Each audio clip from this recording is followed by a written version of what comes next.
Thank you.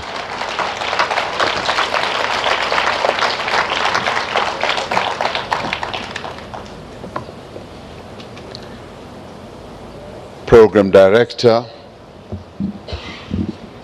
Minister Jeff Radebe, and your co-program director, MEC Paul Mashatile, Me Baby Kgositsile, and the Kgositsile, Moagi and Mabalane families, the National Chairperson of the African National Congress and the Treasurer General of the ANC, former President Kgalema Motlanthe, members of the National Executive Committee of the African National Congress and members of the PEC and the REC of the ANC, the Premier of our province, Dr. David Makura, Speaker of the National Assembly, Me Baleka Mbete, members of Parliament, ministers and deputy ministers, mayors of our municipalities and metros, members of the provincial legislature, members of the diplomatic corps, poets, artists, cultural workers, comrades, and friends and compatriots. When our departed brother Keorapetse Kgositsile penned, "My name is Africa," we knew that neither exile nor death had the power to uproot his umbilical cord buried at the sacred kraal in Ditakong in Mafikeng, where the spirit of his grandmother, Nkgono Dikeledi, jealously guards all the children of the family and indeed all the children of the village. Today we pay homage to an extraordinary South African who devoted his life to the service of humanity. Professor Keorapetse Kgositsile, fondly called Brawili, was, as we've all heard, an internationally acclaimed and renowned poet and an activist who leaves a great legacy in both our cultural as well as our political landscape. He was a multidimensional individual whose activism transcended different realms of human endeavor.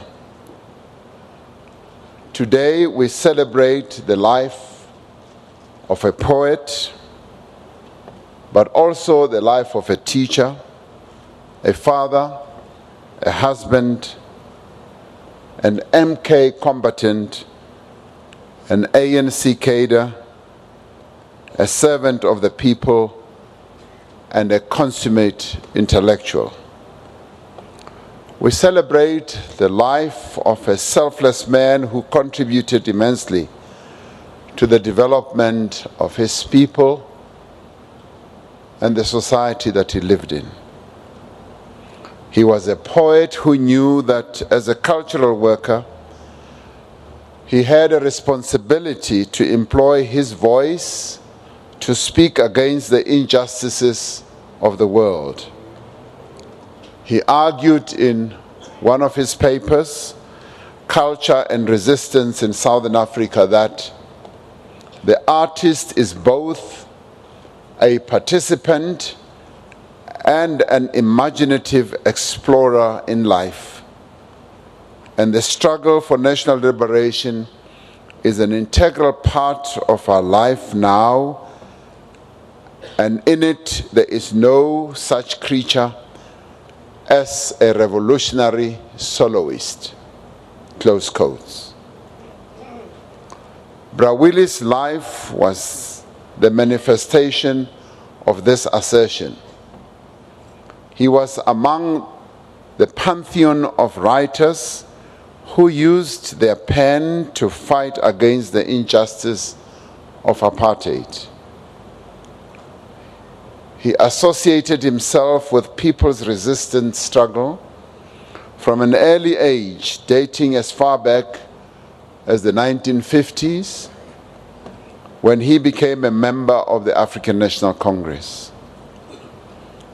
He found a platform for articulating the anxieties of our people on the pages of the New Age newspaper, where he worked alongside one of the most illustrious martyrs of the liberation struggle, Ruth First. He wrote politically incisive articles which made him an easy and a clear target of the apartheid regime. As the political situation was becoming volatile and the apartheid administration becoming more vicious and more lethal, enacting draconian laws to suppress the voices of the masses of our people and persecuting those who resisted, Kgositsile was not deterred. He was not discouraged, and he forever remained committed and brave. He continued serving the mouthpiece of the oppressed. After the Sharpeville massacre in 1960, activists streamed out of the country to wage a fierce fight against apartheid from abroad. In 1961, the year in which the ANC established its military wing, Umkhonto weSizwe, he was one of the young cadres who was sent into exile. The leadership of the ANC recognized his potential to be the envoy that would amplify the voice of the liberation movement throughout the world. Brawili left South Africa at the tender age of 23 and only returned to home soil in his 50s after the unbanning of his liberation movement. He served the ANC with commitment, with great passion throughout his exile years. He was one of the most trusted cadres of our movement. He wielded his pen with precision, choosing words that challenged, that inspired, but that also provoked. He worked closely with President O.R. Tambo and contributed to several historic documents that informed the ANC's conception of the National Democratic Revolution.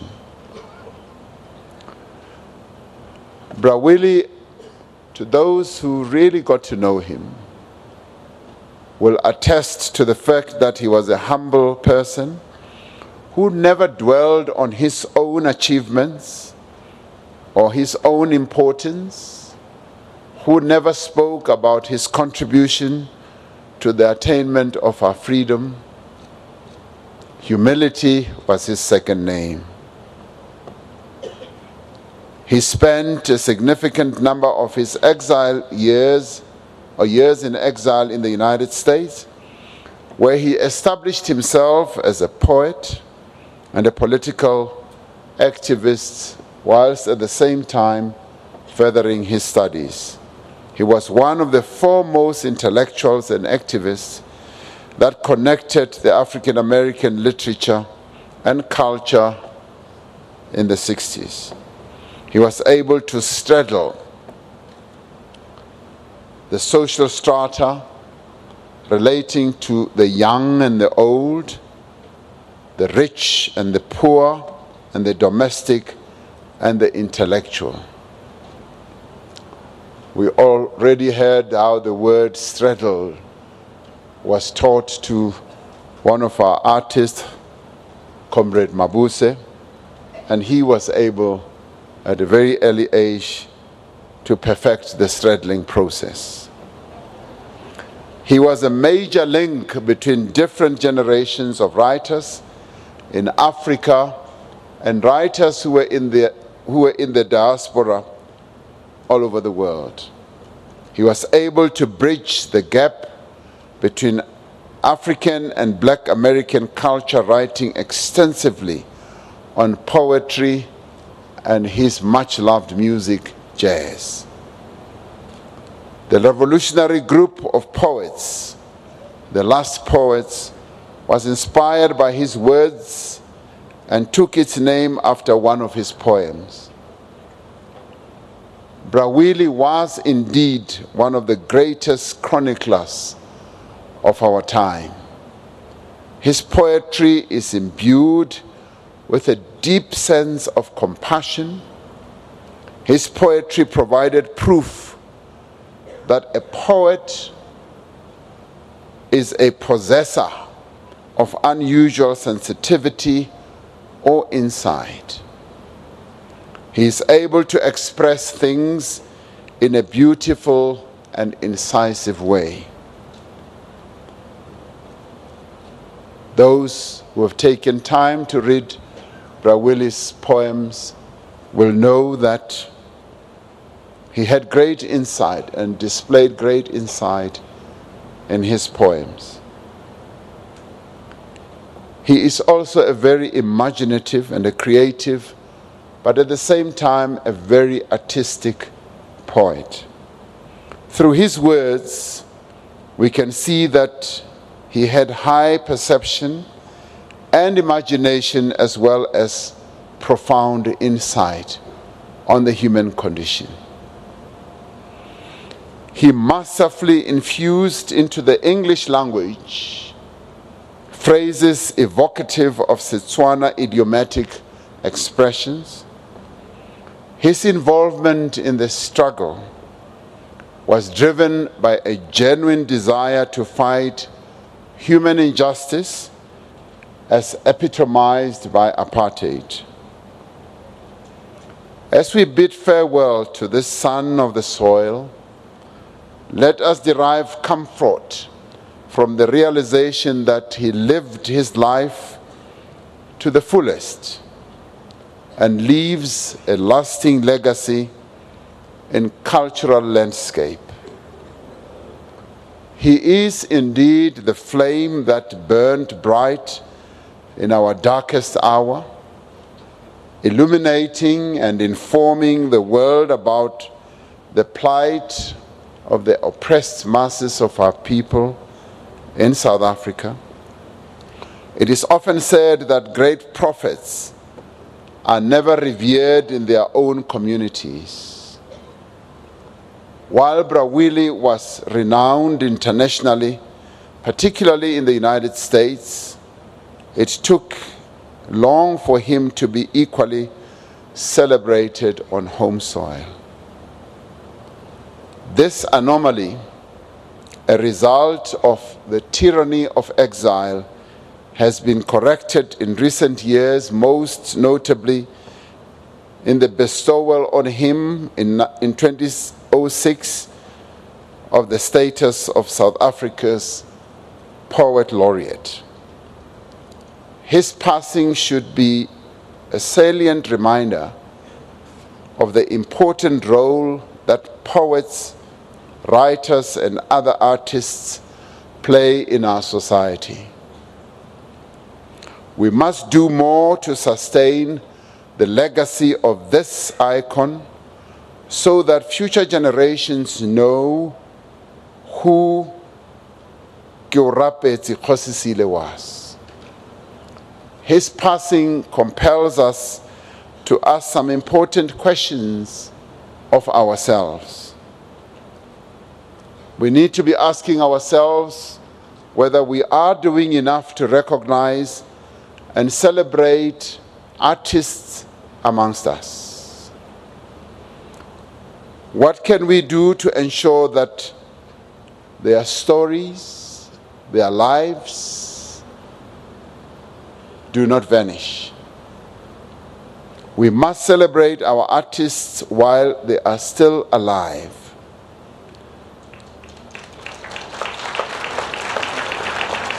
Because the contribution of poets, writers, our artists and other cultural workers should never be diminished, because they are part of the makeup of who we are. Through their poetry, they are in the end the pulse of our society that reminds us that we are human. Poetry is the heart, the eyes, the soul, and the spirit of humanity. Poetry is personal history. It is the dreams, the desires, and the reflections of a nation. Poetry expresses the beauty of life's struggles and provides hope and inspiration. Where there is no hope, poetry tends to create hope. Where there is no inspiration, poetry tends to inspire. The role of poets is as vital as that of the combatants in the trenches or that of political leaders and members of our communities all over the country. In our unfolding democracy, we need writers and other thinkers who can occupy the foremost trenches in our ongoing efforts to respond to the challenges of our historic moments. Brawili was a fervent believer in youth development, and he was also a leading agent of nurturing young talents. He always encouraged the youth to hone their skills to empower themselves, particularly with regard to reading and to writing. He believed that by empowering the youth, we are in the end essentially empowering the nation. As the National Poet Laureate, he devoted his time to teaching, imparting skills and knowledge through workshops and public reading, as well as performing poetry across different platforms, locally as well as internationally. He mentored numerous younger poets, many of whom have become household names today. The celebration of the life of a departed patriot like Brawili is not just an act of commemoration, but it is also about the preservation of our heritage and the affirmation of our national identity. It is through the telling of our stories that we will be able to look back on the road that we have traveled. It is through the telling of the life stories of our poets, of our artists, of our cultural workers, that we will be able to tell the story of a nation. Brawili remained engaged in political activism even into the democratic era. He was part of that core of ANC veterans who continued to breathe life into the body of the African National Congress. And we hail and applaud the role that he continued to play right to the end of his life.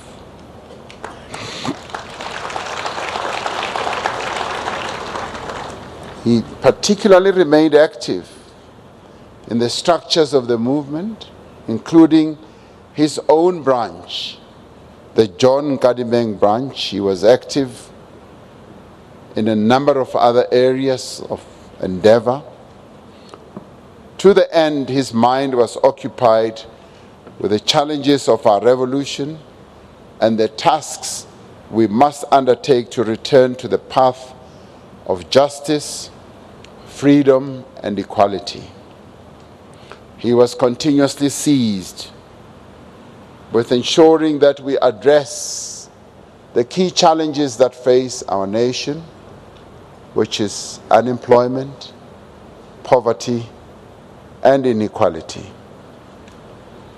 In one of his recent poems, No Serenity Here, I hope my sister does hear that I am quoting from Brawili and not from John Keats or somebody else. Comrade Eleanor, I hope you are hearing this. I fear the end of peace, he wrote. I wonder if that is perhaps why our memories of struggle refuse to be erased. Our memories of struggle refuse to die. Both in his poetry and his lived experience, Brawili demonstrated his love and his care for the next person. He is remembered as the epitome of humility, of frankness, of compassion, fortitude, and endless wisdom.